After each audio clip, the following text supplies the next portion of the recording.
So you're thinking of relocating to another country, chasing sunsets, sipping coffee in cute little piazzas, living your under the Tuscan sun moment. But wait, you're not just anyone. You're someone with clients, projects, deadlines, meetings. You're someone with a career that you actually like most days. So how do you move your entire life and maybe your family without nuking your career? That's exactly what I've been figuring out. I'm in the middle of planning a move with 2 kids. And yes, that means schools, schedules, snacks, and enough paperwork to wallpaper the Coliseum. But here's the plan. Not perfect, not polished, but very real. Let's go. First, this isn't an escape. It's an expansion. Relocation isn't me running away from tech or deadlines or the terrifying number of Slack notifications. It's me taking my life and career into a new chapter with purpose. I'm treating this like a startup launch. New market, new logistics. Same product, me. Second, remote work is already in my DNA. I've been remote for years. With Zoom meetings, async tasks, teams spread across time zones. Been there, done that, probably wearing pajamas. This setup gives me freedom to move without crashing the system. I've built workflows that don't care where I live, and that's the superpower of remote life. Third, personal branding is my relocation armor. Even though I already have long-term clients and a small remote team, I've been putting extra effort into building my personal brand. Revamped my Upwork profile, launched this blog and YouTube channel, posting awkwardly honest content about relocation, tech burnout, and life changes. Double. This isn't just storytelling. It's strategic visibility. In a noisy world, sometimes being visible is more valuable than being brilliant. Fourth, I'm expanding my network digitally and globally. Your network shouldn't stop at your current area code. I've been reaching out to other expats, locals in the countries I'm considering, and industry peers abroad. It's not about pitching or begging for jobs. It's about building real relationships that might open doors down the line. Fifth, I'm diversifying my income streams and experimenting a little.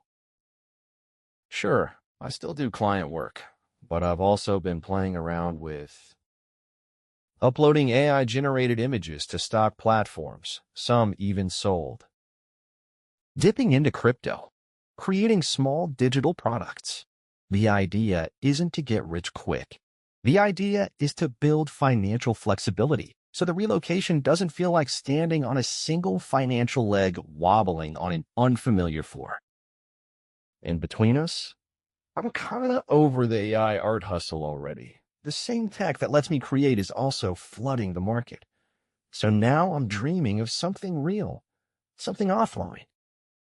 Wine, truffles, alpacas. We'll see. Sixth, I'm leaving room to reinvent myself. A new country might change me. Maybe I won't just be a developer or team lead anymore. Maybe I'll open a vineyard, or write a book, or start teaching. I'm okay not having all the answers. The plan is to grow with the change, not resist it.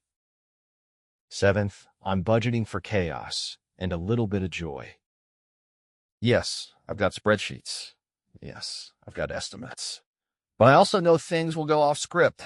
That's why I'm saving not just for rent or pizza, but for those surprise moments when bureaucracy eats my soul and I need to recover with gelato and therapy. Eighth, I'm test driving the move before going full send. Before uprooting the whole family, I plan to spend time in the target country, walk the streets, feel the rhythm, taste the bread. You can research all you want, but nothing beats actually being there, even for a few weeks. Ninth, bureaucracy isn't a monster if you plan for it. Visas, schools, healthcare, taxes, yeah, that's a lot.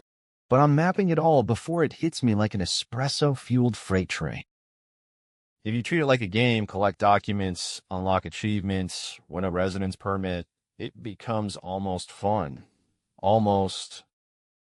10th. I'm learning the language. Yes, I'm looking at you, Italian. Even though I mostly work in English, I'm learning Italian because I don't want to feel like a lost tourist in my own neighborhood. Just enough to buy cheese, argue with bureaucracy, and talk to my neighbors about the weather. Survival Italian. 11th, I'm planning around my family, not in spite of it. This isn't a solo move. I have a partner, 2 kids, and a lot of backpacks. So school systems matter, safety matters, future universities matter.